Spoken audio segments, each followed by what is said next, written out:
পূর্বঘাট পাহাড়ের দ্বিতীয় সর্বোচ্চ শৃঙ্গ দেওমালী সম্পর্কে অনেক শুনেছিলাম, কিন্তু এসে যা দেখলাম তাতে এটুকু বলতে পারি, এর সৌন্দর্য দেখে চোখের পাতা ফেলা যাবে না। প্রাকৃতিক সৌন্দর্য, শীতল আবহাওয়া ও অসাধারণ দৃশ্যের জন্য বিশেষভাবে পরিচিত এই অঞ্চল।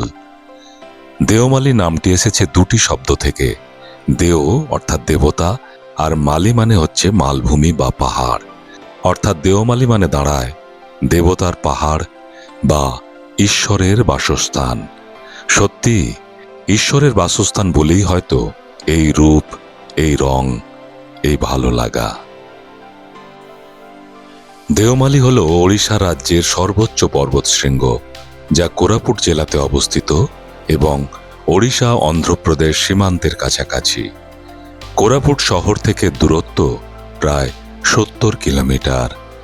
সমুদ্রপৃষ্ঠ থেকে উচ্চতা প্রায় 1672 মিটার বা 5486 ফুট। বাঙালি ভ্রমণপ্রেমী মানুষদের অতি পরিচিত কালিম্পং, কার্শিয়াং, মেরিক ও শিলং শহরের থেকেও এ দেওমালী পাহাড়ের উচ্চতা বেশি। কি অবাক হলে তো? এই ভিডিওতে আমি কোরাপুট দেওমালী কিভাবে যাবে, কোথায় থাকবে, খরচই বা কত, তা তোমাদের কাছে তুলে ধরব। ভিডিওটি শেষ পর্যন্ত দেখার অনুরোধ রইল।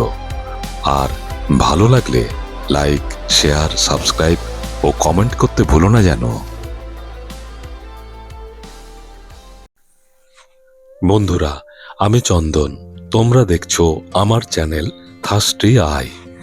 এর আগের ভিডিওতে কোরাপুট প্রথম পর্বে আমি তোমাদের ঘুরিয়ে দেখিয়েছিলাম প্রাচীন গুপ্তেশ্বর মন্দির, ডুডুমা ওয়াটারফলস ও কোরাপুটের বিখ্যাত শবর শ্রীক্ষেত্র জগন্নাথ মন্দির। আজ কোরাপুটে দ্বিতীয় দিনে গাড়ি নিয়ে আমরা প্রথমে চলে যাচ্ছি শহর থেকে 45 কিলোমিটার দূরে রানী ডুডুমা জলপ্রপাত দেখতে।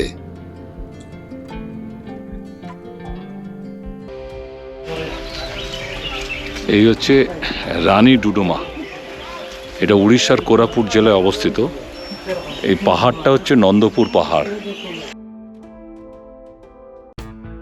এটা পার্কিং লট। ছোট একটা গ্রাম আছে এখানে, কয়েকটা দোকান, আর এখানে টিকিট কাউন্টার। 20 টাকা করে মাথা পিছু টিকিট লাগে।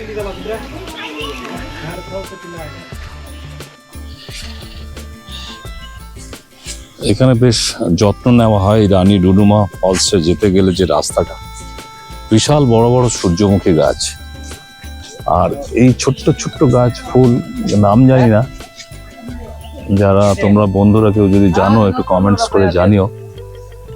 অসাধারণ দেখতে, ছোট্ট ছোট্ট ফুল।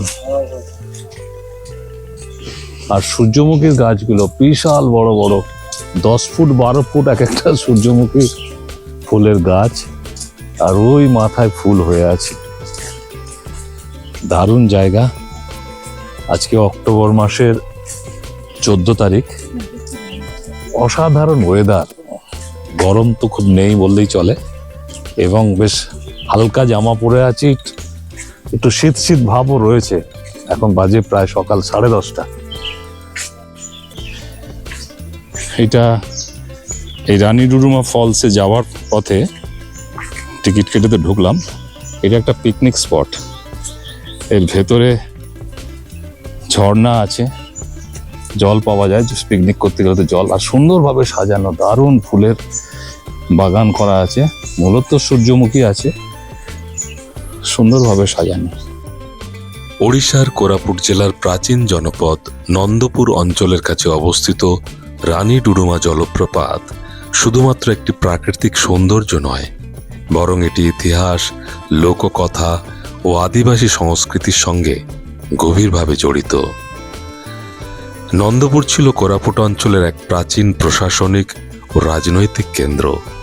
ইতিহাসবিদদের মতে এটি একসময় নন্দপুর রাজ্যের রাজধানী ছিল, যা পরবর্তীকালে জয়পুর বা জয়পুর রাজ্যের পূর্বসূরি হিসেবে পরিচিত। এই অঞ্চলটির ইতিহাস প্রায় 10ম ও 11শ শতাব্দী পর্যন্ত বিস্তৃত। অনেক ঐতিহাসিক মনে করেন নন্দপুর নামটির সঙ্গে প্রাচীন ভারতের নন্দ বংশের প্রভাব থাকলেও থাকতে পারে। ছোট্ট ছোট্ট করে বেশ সুন্দর সাজিয়েছে রানী ডুডুমা চিলড্রেন্স পার্ক। এটার ভিতরে ঢুকতে হয়।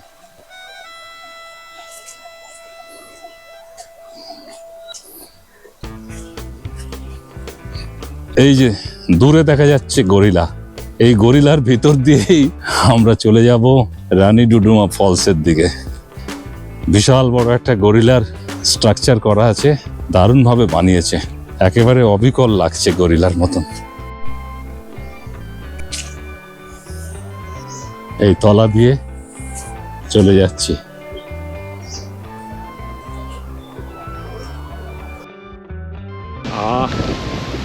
এটা দারুণ হাওয়া দিচ্ছে এই মুহূর্তে।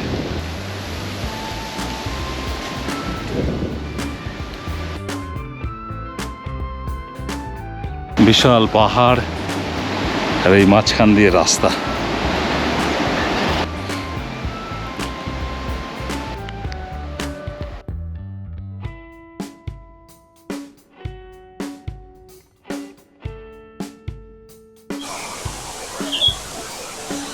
এক কিলোমিটার প্রায় রাস্তা হেঁটে পৌঁছে গেলাম রানী ডুডুমা ওয়াটারফলসের কাছে।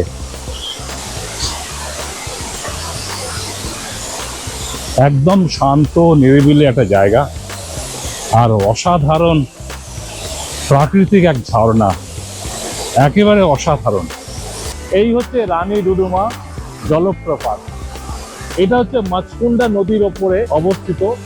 এটা একটা অসাধারণ প্রাকৃতিক জলপ্রপাত। কোরাপুট শহর থেকে প্রায় 50-55 কিলোমিটার দূরে অবস্থিত এই রানী ডুডুমা জলপ্রপাত। রানী ডুডুমা জলপ্রপাত সৃষ্টি হয়েছে মাছকুন্ডা নদী থেকে। প্রায় 175 মিটার উচ্চতা থেকে প্রবল বেগে নিচে পড়ার জলরাশি দূর থেকেই চোখে পড়ে। বর্ষাকালে জলপ্রপাতের রূপ হয় আরো ভয়ঙ্কর ও মোহময়, আর শীতকালে এখানকার পরিবেশ থাকে শান্ত ও মনোরম। এখানকার প্রাকৃতিক সৌন্দর্য, আদিবাসী সংস্কৃতি ও নিস্তব্ধতা পর্যটকদের মন ছুঁয়ে যায়। তাই এটি এখন কোরাপুটের অন্যতম বিখ্যাত পিকনিক স্পট হয়ে উঠেছে। যারা কোরাপুটে ভ্রমণে আসছো তাদের তালিকায় অবশ্যই থাকা উচিত রানী ডুডুমা জলপ্রপাত। প্রকৃতির কোলে হারিয়ে যেতে চাইলে এই জায়গা তোমাদের কখনোই হতাশ করবে না।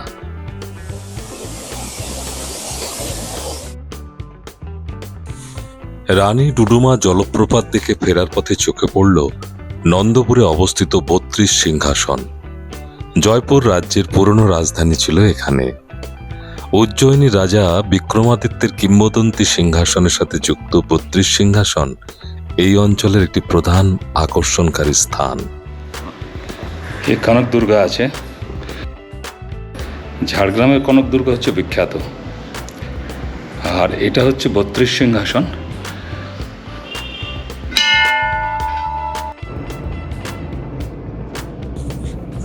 রানী ডুডুমা থেকে 26 কিলোমিটার দূরে অবস্থিত শিমিলিগুড়া।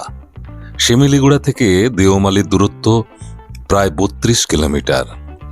মাঝে আর কিন্তু কোনো খাবারের জায়গা পাওয়া যায় না, তাই আমরা শিমিলিগুড়া থেকেই লাঞ্চ সেরে নেব। তোমরাও পারলে তাই করো। শিমলিগুড়াতে খাবার একটা হোটেল। এটা কি কি আছে একটু বলে দাও। ভাত আছে, ভাত আছে, এটাকে এরা পোলাও পোলাও রাইস বলছে, বলছে। হ্যাঁ, আর এটা খুব সম্ভবত বাঁধাকপি, বাঁধাকপি, আর এটা ফ্রাই আছে, আলু ফ্রাই, শুধু আলু না কুদলিও আছে, দেখতে আচ্ছা। পাচ্ছি। ডাল, এটা একটা ডাল। আর কি কুমড়ো টুমড়ো দিয়ে একটা সবজি। আচ্ছা। আর এটা কি বুঝতে পারছি না আমি। এটা কি ये वाला दही है, हाँ बूंदी दही मिष्टी, এটা মিষ্টি আইটেম। আর এটা দই, পাঁপড়, পেঁয়াজ, লেবু, লঙ্কাটা আমি নিয়ে নিই। এটা ডাবল ডিমের। আচ্ছা, এই প্লেটটার দাম এখানে পড়ছে, ফিশ প্লেট হচ্ছে 170। এটাও ডবল ডিমে যেহেতু মোটামুটি 170-এর কাছাকাছি পড়বে হয়তো, আলাদা করে জিজ্ঞাসা করিনি, দেখা যাক। আর আমার এসে গেছে প্লেন ফ্রাই, মাছের দুটো ফ্রাই আর ভাত, ডাল।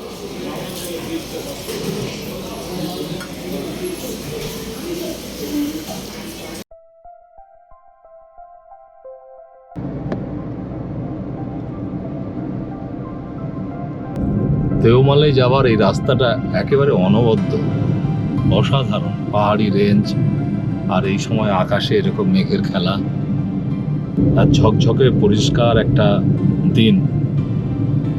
এটাও কিন্তু ভালো ফটোগ্রাফির জন্য খুব উপযুক্ত।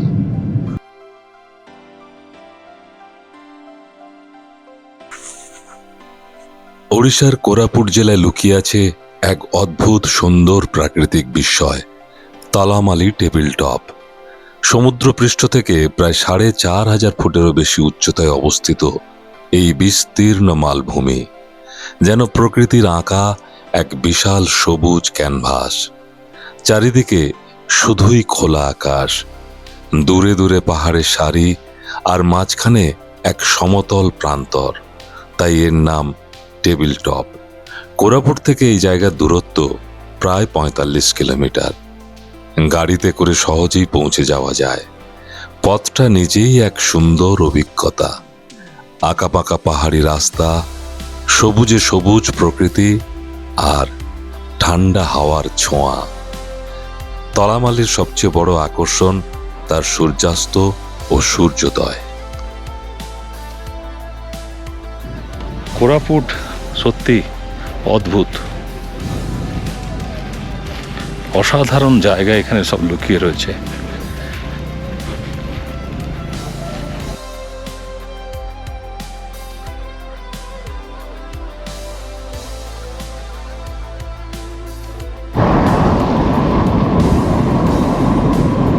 ধাপে ধাপে ধান চাষ, চা চাষ দেখেছি, এবার দেখছি ধান চাষ। ধান আছে, কোথাও কোথাও ভুট্টা আছে।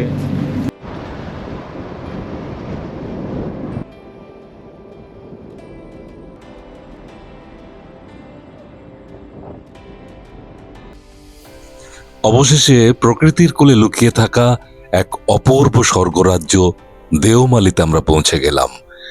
ওড়িশার কোরাপুট জেলার এই পাহাড়ি হল রাজ্যের সর্বোচ্চ শৃঙ্গ। ৫,৪৮৬ ফুট উঁচু এই পাহাড় যেন মেঘ ছোঁয়ার স্বপ্ন দেখায়।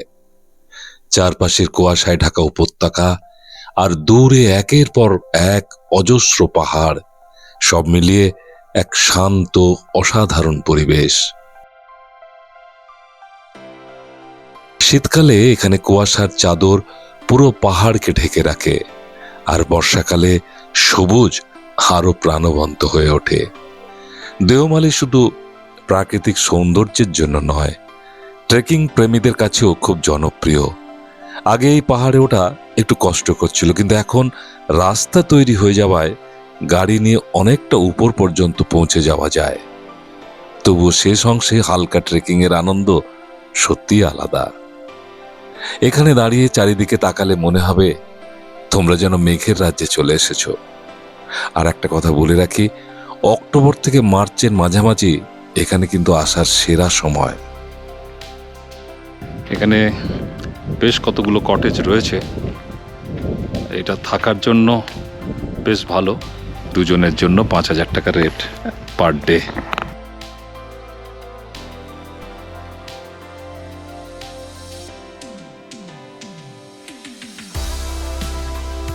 कितना गाय है? 14 मुंडे। 14। तो तुम चराते हो ना, तुम्हारा खुद का है? तुम्हारा खुद का है ना गांव का है? गाँव का। तुम घुमा के घर दे देते हो शाम को? हाँ। अच्छा अच्छा। सुबह कितने टाइम पर निकलते हैं? 9टा। 9टा। शाम को 6 बजे तक, 5 बजे तक? 5 बजे। तो खाना पीना तुम लेके आते हो? तो क्या खाते हो? किसी नहीं। कितना रुपया देता है? वर्ष को 20,000। সারা বছরে 20,000 টাকা। আচ্ছা আচ্ছা। এও এক জীবন। কত ভাবে কত মানুষ জীবিকা নির্বাহ করে। এটা টেবিল টপ অ্যাকচুয়ালি, একেবারে পাহাড়ের উপরে একটা সমান সমতল জায়গা। এই চারিদিকে পাহাড়, একটা ঠান্ডা বাতাস বইছে, আর এই টেবিল টপের ওপরে প্রচুর ঘাস থাকে। সেই ঘাস খাওয়ানোর জন্য আশপাশের গ্রাম থেকে এইভাবে কেউ না কেউ দায়িত্ব নিয়ে গরুগুলোকে নিয়ে আসে আর গরুকে চড়ায়। সারা দিন পর সকাল 9টা থেকে 5টা চড়িয়ে তারপর ঘরে ফিরে যায়।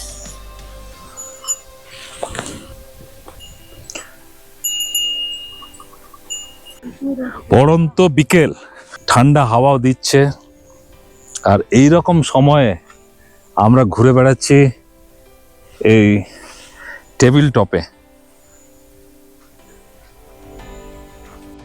এই যে এখানে কফি হয়ে রয়েছে, আর 1 মাস পরে এটা হারভেস্ট হবে, এটা শুনলাম। এখন 27 একর জমির ওপরে এই কফি বাগান, আর এই মাঝে মাঝে আছে গোলমরিচ।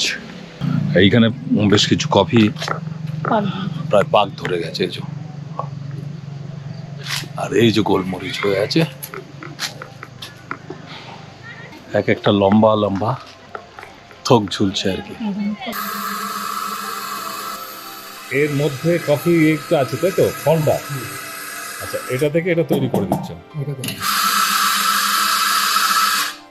ওটা কি করছেন? এটা প্লেন হবে। আচ্ছা, প্লেন হলে যেটা হবে তারপরে স্ট্রেন হবে। স্ট্রেন করবেন এবারে।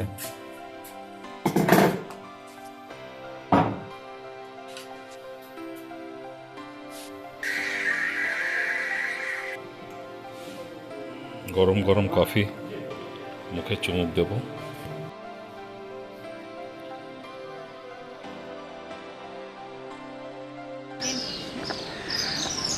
এটা কোরাপুটের বিখ্যাত বিজু পট্টনায়ক অ্যারোনটিক্স মিউজিয়াম।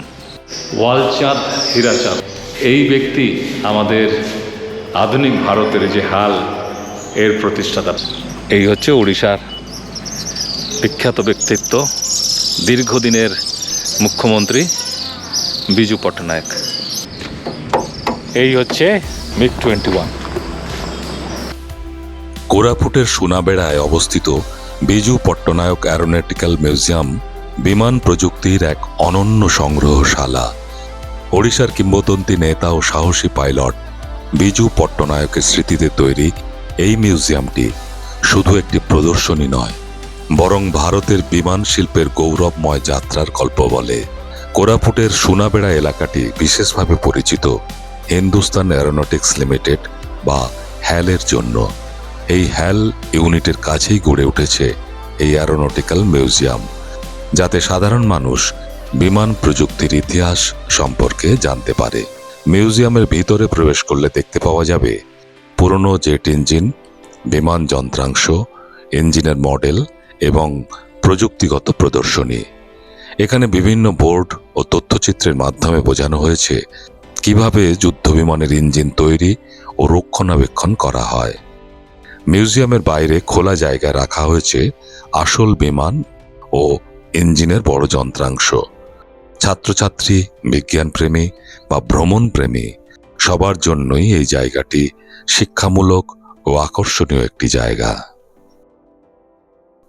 বন্ধুরা, তোমরা এতক্ষণ দেখছিলে কোরাপুট ভ্রমণের 2য় পর্ব। এবার আসি খরচের কথায়। মোটামুটি 2 দিন লাগবে এখানে ঘুরতে। কোরাপুটে আমরা ছিলাম হোটেল শ্রীকৃষ্ণে, একেবারে শহরের মধ্যে। ভাড়া পড়েছিল 1400 টাকা প্রতিদিন, আর গাড়ি করে 2 দিনে ঘুরতে লেগেছিল 7000 টাকা। অর্থাৎ থাকা, খাওয়া দাওয়া, গাড়ি ভাড়া নিয়ে 2 দিনে দুজনের জন্য মাথাপিছু খরচ প্রায় 5500 টাকা মতো। হোটেল ও গাড়ির ফোন নম্বর আমি ডেসক্রিপশনে দিয়ে দিলাম, প্রয়োজনে যোগাযোগ করতে পারো। তাহলে আজ এই পর্যন্ত, আবার দেখা হবে নতুন ভিডিওতে, নতুন কোনো জায়গায়। ধন্যবাদ।